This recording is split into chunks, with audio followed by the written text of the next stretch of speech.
Tapos na ba yun? Tagal-tagal? Ma'am, Pinintay pa. ma'am, free taste po. Saan na lang po to? Eden! Oh, free taste. Isa na lang to. Teka nga lang.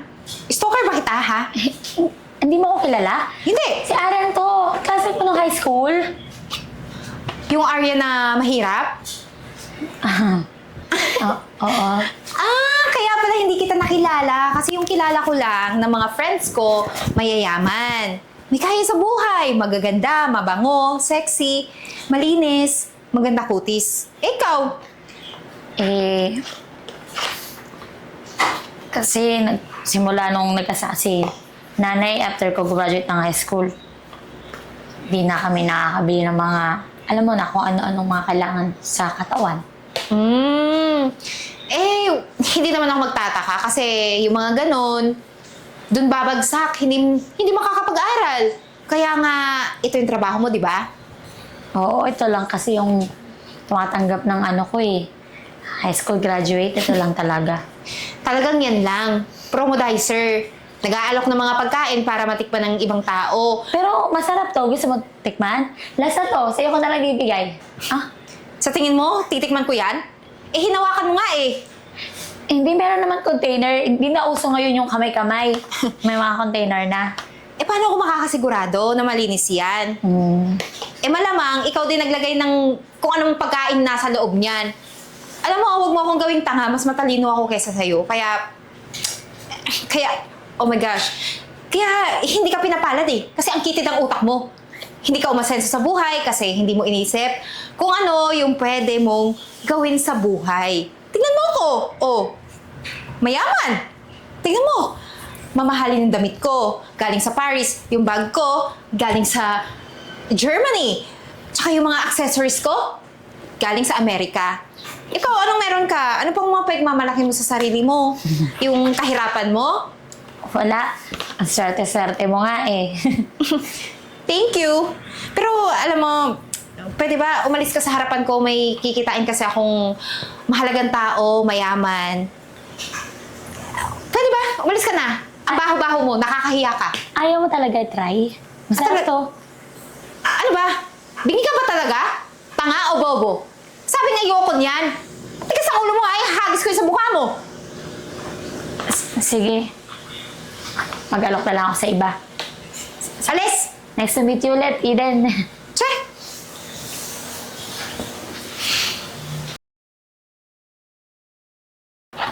Nasaan na ba yung alaga Free ko? taste po. Free taste. Ano kung saan na napunta? Ano bang oras na? Ma'am, free taste po. Baka gusto niyo po. Ano Puro yan? mangga po. Ay! Favorite ko yan! Pwedeng pa-try? Oh, last na po to. Sa inyo na po to. Talagang para sa akin pala to. Ang bango! Ang sarap nito! Kayo ba gumagawa nito? Yung company po namin. Mukhang masarap. Saan ako pwede bumili nito? Dito po sa lower ground floor po yung stall namin. Sige. Bibili ako. Favorite ko to eh. Talagang matagal ka na sa kanila nagwo-work? Opo, promodizer po, ma'am. Wow! Ang ganda-ganda mo. Ba't anong ginagawa mo dito sa mall? Ito lang po yung trabahong pwede sa akin eh. Hindi po kasi ako nakapagtapos ng pag-aaral ng high school. Kaya, ito lang po. Alam mo ba, may agency ako. Yung POTG Talent Agency. Kalaban ng Star Magic? Oo, naghahanap ako ng mga bagong mukha. Mga bagong talent. Naghahanap ako ng mga bagong mukha, yung mga bagong talent. Ang ganda-ganda mo. Gusto mo itry? May experience ka ba sa acting? Kaya mo ba umacting?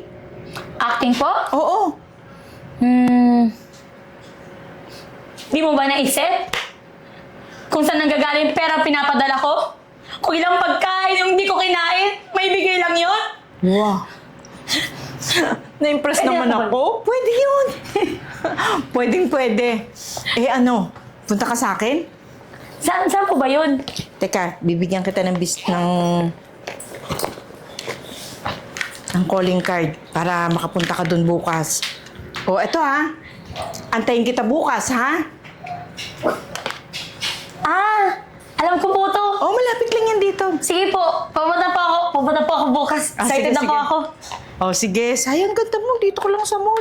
Salamat po, ma'am. Okay. Sige ha. Sige po.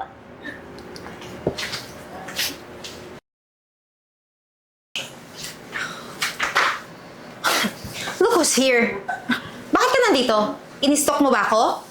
Dahil alam mong sikat ako na artista? Hindi din.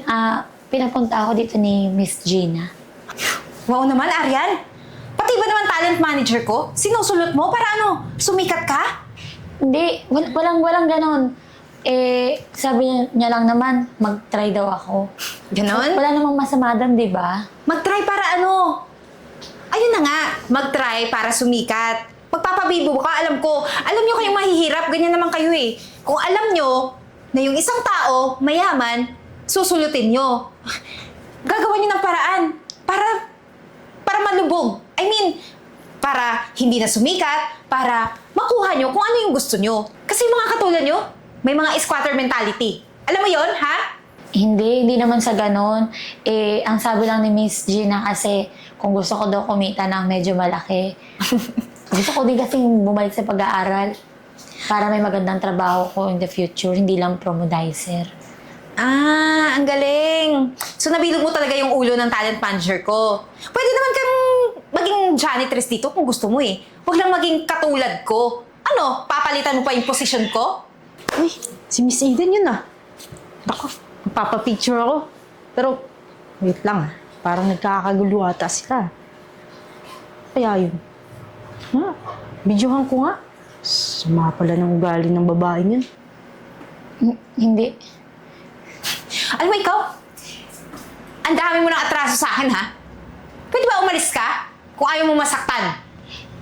Hindi, antayin ko lang si Miss Gina. Saglit lang naman siguro. Ako aalis din ako. Agad. Umalis ka na ngayon. Kasi kapag nakausap mo ba yun, Zoom pa natin. Mabago yung ihip ng hangin, ikaw pa yung kunin. Palitan mo pa ako, kapal na mukha mo. Maraming Hoy, basher to. Alis! Hampas lupa ang baho mo! Umalis ka sabi! Uy, Eden! Ano nangyayari? Bisita ko si Arian! Ba't ka pinapaalis? Kilala mo ba yan, ha? Ako nga nagpapunta niyan dito. Hay nako! Kung alam ko lang na pinapunta mo yan dito, edi sana, nagpaabang na ako ng mga pulis sa labas. Kasi alam mo ba to, ha? Squatter yan, mahirap yan, at baka kung anong nakawin dito. Hoy, Eden! Sobra ka naman makajudge doon sa tao. Eh bakit hindi ba yan ka-judge? Oo nga. Mahirap lang ako pero di ako magnanakaw. Rarason ka pa talaga. Gusto mo talaga... Naku! Miss Gina, paalisin mo na yan kung hindi ako aalis dito! Teka lang ha. Binisita ko nga yung isa eh. Pinapunta ko nga dito eh. Siyempre gusto ko rin siya bigyan ng chance para maging kagaya mo. Ano? Kagaya ko? Oo, nakikitahan ko siya ng potensyal. Caring-caring niya rin naman. Yung gaya ng ginagawa mo. Ano problema doon? Sa tingin mo ba? Sisikat yan? Miss Gina, alalahanin mo ha? Malaki yung utang na loob mo sa akin. Kasi, kung hindi dahil sa akin, wala kang pera ngayon. Hindi ka kilala bilang talent manager na magaling nang dahil sa akin. Oo. Mukha ko ang lahat nasa publiko. Alam mo ba yon? Lilinawin ko lang ha. Pareho lang tayong nakinabang. Di ba? Hoy, Miss Gina, ikaw yung unang nakinabang. Una kong sahod, ang laki ng porsyento mo. Kaya ngayon, mamili ka kung sino ang gusto mong paalisin. Ako o yan? O ano na, Miss Gina, tinatanong kita. Mamili ka. Ako, aalis sa network na to, o yang hampas lupang yang oportunista. Miss Gina, ayoko naman po maging reason ng gulo nyo. Ako na lang po yung aalis. Hindi, Miss Arian. Diyan ka lang. Huwag kang aalis. Kaya nga kita pinapunta rito eh. Miss Gina, siguro naman talaga wala ka na sa katinuan.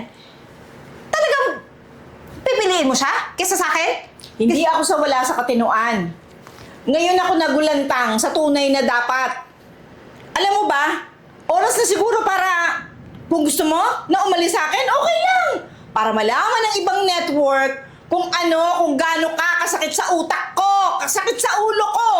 Malaman nila, yung pag-uugali mo na napakagaling mong kontrabida, sa tunay na buhay, yung yun din naman. Parehong-pareho lang.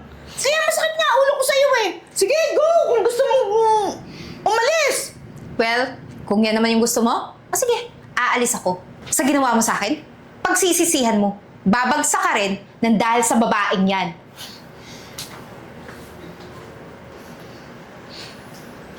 Ma'am Gina, pasensya na po ah. Ako pa ata yung naging reason ba't kayo nagkagulo ni Eden. Ako, huwag mo isipin yun. Huwag mo alalahanin yun. Hindi ko po ginusto na mangyari to. Baka po mamaya wala nang pumasok na fan sa company niyo po. Huwag mong alalahanin yun. Total, parang oras na rin naman para magkaganon kami. Ang sakit na ng ulo ko sa kanya. Oo nga, kung magkita ako pero masakit talaga sa ulo. Totoo lang. Hayaan mo na siya. Dito tayo. Kung paano yung pinag-usapan natin, gawin natin. Kung gusto mo, sumama ka na sa akin ngayon. Gagawa tayo ng set card para makilala ka na ng mga ibang direktor. Kailangan mag-umpisa na tayo. Ano? Gusto mo? Sige po. Tara na.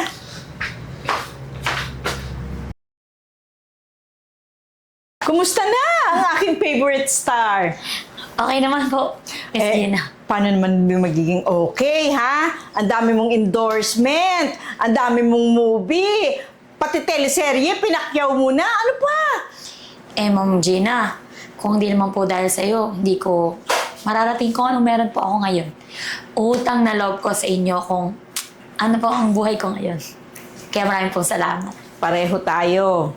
Nakinabang din naman ako sa'yo kahit na sabihin mong natulungan kita. At saka ang isa pang gustong gusto ko sa'yo, alam mo yon, ni hindi mo pinasakit yung ulo ko kahit gapitek. Talagang wala akong masabi sa'yo. Tapos ngayon, sikat ka na. Talagang napaka-humble mo pa din. Yun ang gusto ko talaga sa tao. Yung ganun. Kailangan maging down to earth pa rin. Baka mamaya, bawiin ni Lord yung lahat ng blessings. Totoo yan. Totoo yan. Yan ang laging isasaksak mo sa utak mo.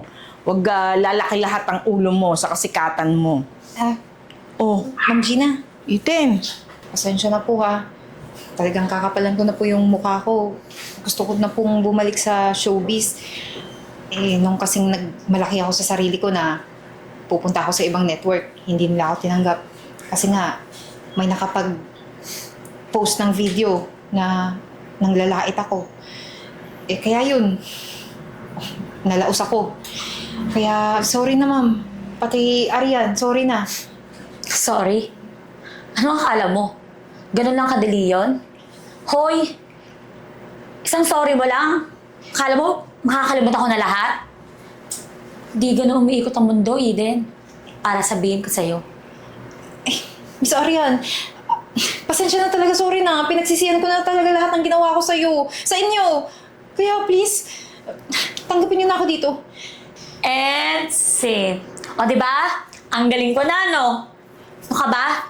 Patawad na kita, matagal na. Talaga ba? Ikaw ha? Masyado mo akong pinaniwala sa acting mo.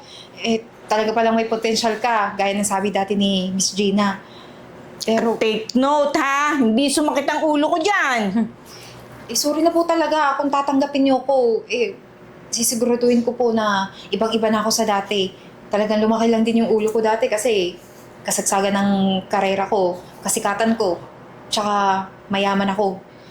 Ngayon po wala na. Talagang na-realize ko lahat ng pagkakamali ko simula nung nawala ko dito sa agency mo. Yun naman ang mahalaga, ha? Yung nakaintindi ka ng pagkakamali mo at baka sakaling magbago ka nga. Talagang napakasakit ng utak ko sa'yo noon. Sana, kung sakali na magbago yung isip ko, natanggapin ka uli dito, wag mo na sanang iparanas sa akin kung ano yung pinaranas mo sa akin noon, ha? Pagkatapos pagsikat mo uli, pasisikatin uli kita, tapos pag sumikat ka, mag-walk out ka na naman, lalayasan mo na naman ako. Sigurado po ako hindi na yun mangyayari. Pangako po yun. Kung talaga nagbabago ka, o di sige, may paparating pa naman tayo ngayong teleserye. Pwede kong Tandem po kayo, May. okay, magtatandem kayong dalawa. Isang magaling na bida, isang magaling na kontrabida. O di ba? Ang dami nating underbells nun. So, ibig sabihin Galingan mo, ha? Opo, so ibig sabihin, tinatanggap niyo na po ako ulit? Basta, yung pangako mo sa akin, ha? Opo, sure na po yun. O sige, bumalik ka uli sa akin. Ngayon? Miss Gina, gutom na ako. Hindi. Kain na tayo? Kasi naiinis ako Kundi lang talaga ako naawa sa batang to. Talagang ang sakit ng ulo ko dito. Tara, kakain na daw tayo. Tara po. Tara.